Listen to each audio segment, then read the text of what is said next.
I'm going to say this. Chelsea are not overperforming this season. They are just performing. I don't understand. You could argue they're overperforming based on an individual person's subjective opinion about where they thought they would be. Yes, their defense isn't the best in the world, and that's why they've had some games like at the weekend where they've got to score 4 goals because they've conceded quite a bit. The Brighton game earlier on this season, they had to score quite a lot of goals because they were conceding, but they have the ability to do it. They're not overperforming. They're performing to a very high level. The scary element of this Chelsea team is that they can get even better. Genuinely, they can get even better. And that would worry me. That does worry me as a rival, that they're probably going to become better defensively. They're probably going to add better attackers over the next couple of years as well. This is nowhere near optimum level. And they're already, in my opinion, in the beginnings of a title race. So I would say that. What I would also add is I don't think that they're outperforming Slot. I think it's close, and I understand the merit in the argument. So what I'm not going to do is shut it down like Sam did and make it sound like it's bullshit. No, it's not an L because there's logic to it. A lot of people predicted, and this is what we talked about earlier, right? The irony in this is that you talk about not being able to tell the future.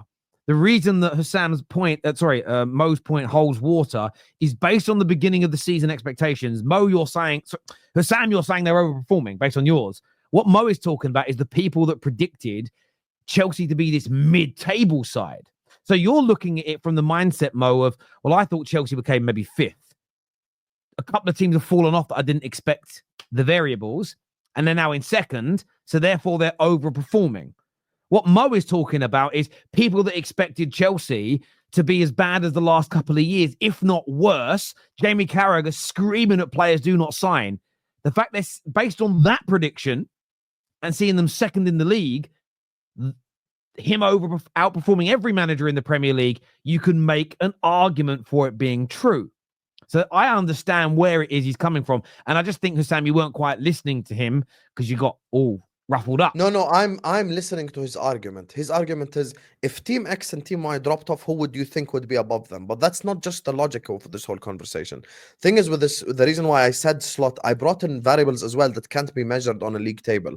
Like the fact that Jurgen Klopp was the manager that Arne Slot replaced. So it's not like he just replaced Pochettino, who, like many Chelsea fans, you worked with them on the football terrace. They wanted Poch out. If you told Liverpool fans last summer, would you keep Jurgen Klopp? 99% would say yes. So this is like a historic manager that he had to come in, fill in his boots without any signings. That's the impressive part. And it's massively impressive what Slot is doing. That's why I praised him. Hindsight's lucrative, though. And let's go back to Man United for a second. If Man United turn their season around now, have a really good January, finish the season well, hindsight will go, okay, now wasn't it good from Ineos to get rid of Dan Ashworth and to do this and to do that? Because people rewrite things. We all do it. When Klopp left, Egal would be an example. Liverpool falling off. I got called crazy by Liverpool fans for saying you'd be in a title race this year. Because what I felt is that a really good manager was taking over a group of players that was amazing, that just needed to be re-energized, as an example. So all of it is about what you thought at the beginning versus what you think now. However, when you look at it in real time in the moment, Slot's doing an amazing job. I wouldn't call Chelsea overperforming. They're just better than everybody else thought they were going to be. And the reason why I wouldn't say Chelsea are overperforming, as to your point, Sam, is that I don't think this is going away. I don't think in a year's time they're going to be a considerably worse team. I don't think Slot is massively overperforming in reality, because I think for the next 2 or 3 years, unless you lose those 3 players off on new deals to, I think you're going to be up and in and around this level.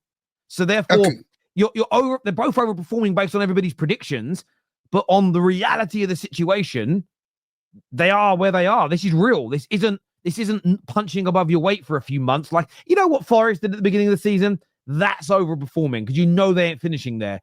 Chelsea and Liverpool, they're finishing high, and I think they're here for seasons to come. Okay. I have a question. Forget Liverpool. To be honest, both of them are. I would accept Hassam's argument, which is I accepted Rom's argument. I would accept the Chelsea argument, which is David presented this argument yesterday.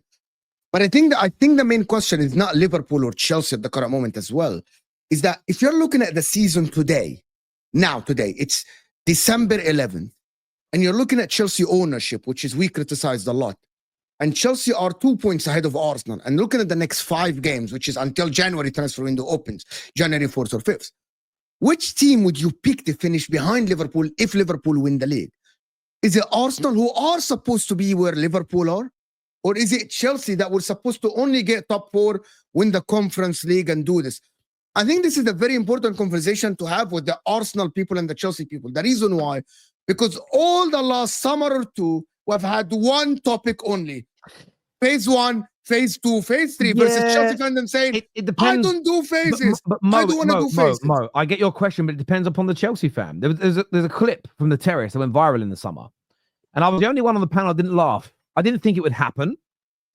So I didn't think Chelsea would challenge for the title this year. I thought they'd become title challengers from the perspective of they'd become good enough to be seen as title challengers towards the end. So next year they challenge. But Don said if this squad stays fit, they'll challenge for the title. So I think your question depends upon what Arsenal fans versus what Chelsea fans. I'll give you an example. There are a lot of Arsenal fans who've been predicting a fall off for a couple of years now, and maybe they're right. So I think it's such a hard conversation to have because it depends upon somebody's position when the predictions were made. There were some gooners that thought they were going to have a poor season. There were some Chelsea fans that thought they were going to be awful. Reverse, there are some Arsenal fans, some rivals like Hussam that predicted Arsenal winning the league. So from his position, so I also understand why he thinks Slot's overperforming because he predicted Arsenal to be top of the league. But if you're, say, for instance, like a couple of our gooners that come on our shows that predicted Arsenal coming 5th this year in a drop-off, then no, Chelsea are not overperforming them because they predicted Chelsea being above them. So I think it's a very subjective debate, if that makes sense. Yeah, but that changes the whole perspective of a whole football club. If we go by this logic, whatever fan, with all due respect, Arsenal have been doing an amazing job with Arteta, building, removing and getting them to challenge after being non-relevant for years. And their name is mentioned. With all due respect, yes, Arteta is doing a good job because Arsenal's name is mentioned next to Real Madrid and Man City to win the Champions League. Last season, people put them 3rd, 4th.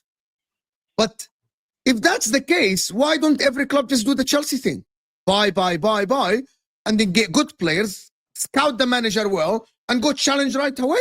Forget 3-4 phases. Because just go and do it. Hang on. I'll tell you why everyone can't do that. Because it depends upon the financial situation of your football club. Man United's owners can't spend like that. They can't do what Chelsea did in those first 2 years.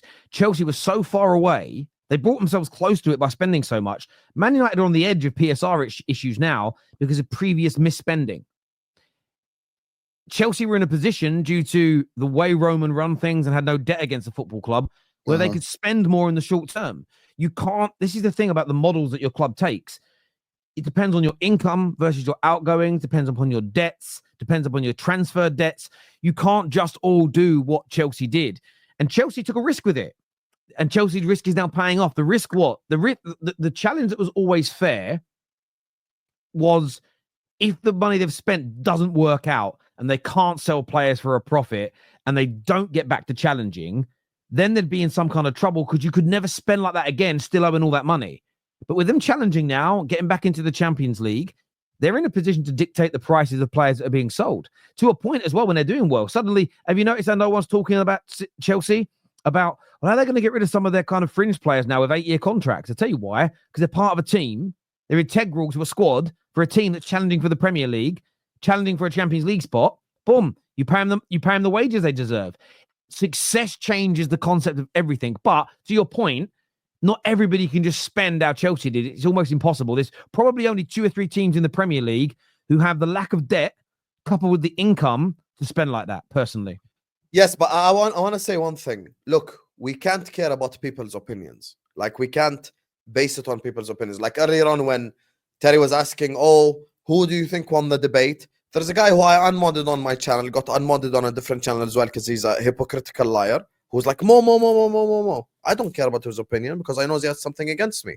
So let's forget the agendas of people, what they say about Arsenal or what people say about Chelsea or blah, blah, blah.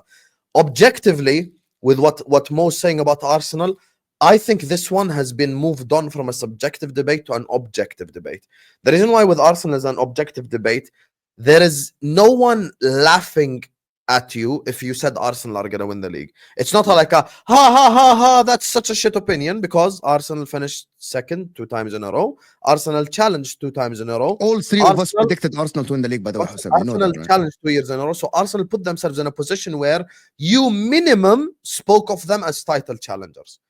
Now, I think it is objective to say Arsenal are completely underperforming this season. Completely. And it's not a subjective take. The reason why I don't think of it as a subjective take is this doesn't even go to the what people are saying. It's not even about me or Don or Mo or you, Terry. It's not about any of that. It's the fact that we have objective evidence to show that Arsenal have finished second twice in a row. Like Arsenal have challenged twice in a row. The fact that they are now below Chelsea, a team that struggled 2 years in a row, below Liverpool, a team that finished 5th and 3rd consecutively in 2 seasons and signed no one. And even with this Manchester City crisis, Man City are in a crisis. We have spent our whole, like maybe last month, just cooking Hamza. They're just 2 points above a club in crisis. This is a problem. This is an issue. They This are is- in crisis themselves, huh? No? Arsenal. Uh, If you I say don't know City yet. are in crisis, are Arsenal in crisis? yeah, I don't know yet, to be honest with you. Man, I want to Like, understand this. That one is more subjective, but objectively they're underperforming. But man, I want to understand this for real because Arsenal fans come on my channel here on the Football Terrace and on your channel and they accuse us. Why did you change your tone on us? You were backing us. I'm like, yeah, because you were playing good football. You were one of the contenders in the beginning of the Yeah. season. You were supposed to be where Liverpool are. And now No, we're it's looking very at you. easy for someone to sit on his high horse and pretend that he predicted this shit to happen with Arsenal. No one. No, by even the even way, the most negative, even the most negative Arsenal fan probably said, "Oh, look, we kept Arteta. We're gonna finish second again."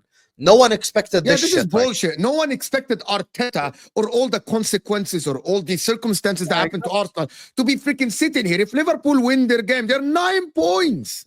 You're 16 and 9 points. You are if Chelsea are 2 points, you never expected Chelsea to have 2 points ahead of you after 15 games. That is bullshit. And I'm sorry for all the Arsenal fans that don't want to believe this is a horrific situation for you because you peaked and you haven't won the league yet. And if this was your peak and you haven't won the league, and now some of the, I'm sorry, Saad, Ashraf, and other people that go on our chat, Dayu, they say if we don't win the league or the Champions League, I want the manager sacked. This is a situation that I could never have imagined in the beginning of the season. That I would be sitting in December and I would have Ashraf or Saad or anybody say, yeah, there is a possibility for us to sack Arteta. I'm like, what are you talking about? Arteta, the one who got you 2 points from City, the one who got you 16 games out of 18 games. I believe my gaffer, I believe my manager and all this talk. And you're sitting here talking about sacking the guy and we should move on. And you want us to say, now you're going fine and you're okay. No, you're not okay. Arsenal are not okay.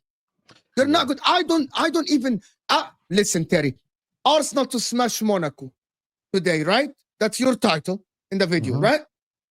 Arsenal have Terrace starting today. Monaco has lost only the whole season 4 games. Do we trust Arsenal to smash Monaco? They might. But are we trusting this bench, Arsenal? Because Arsenal don't have Gabriel, no Calafiori, no Timber, no Partey. Do we trust them to smash Monaco? They might not. And where do we go from here? If Arsenal are not winning against Monaco at home, which can happen, it's ridiculous. Arsenal fans on YouTube now are doing crisis shows. Crisis injuries. What are we going to do? What are we going to do? We don't have Timber. Rory the other day is talking about a fullback problem.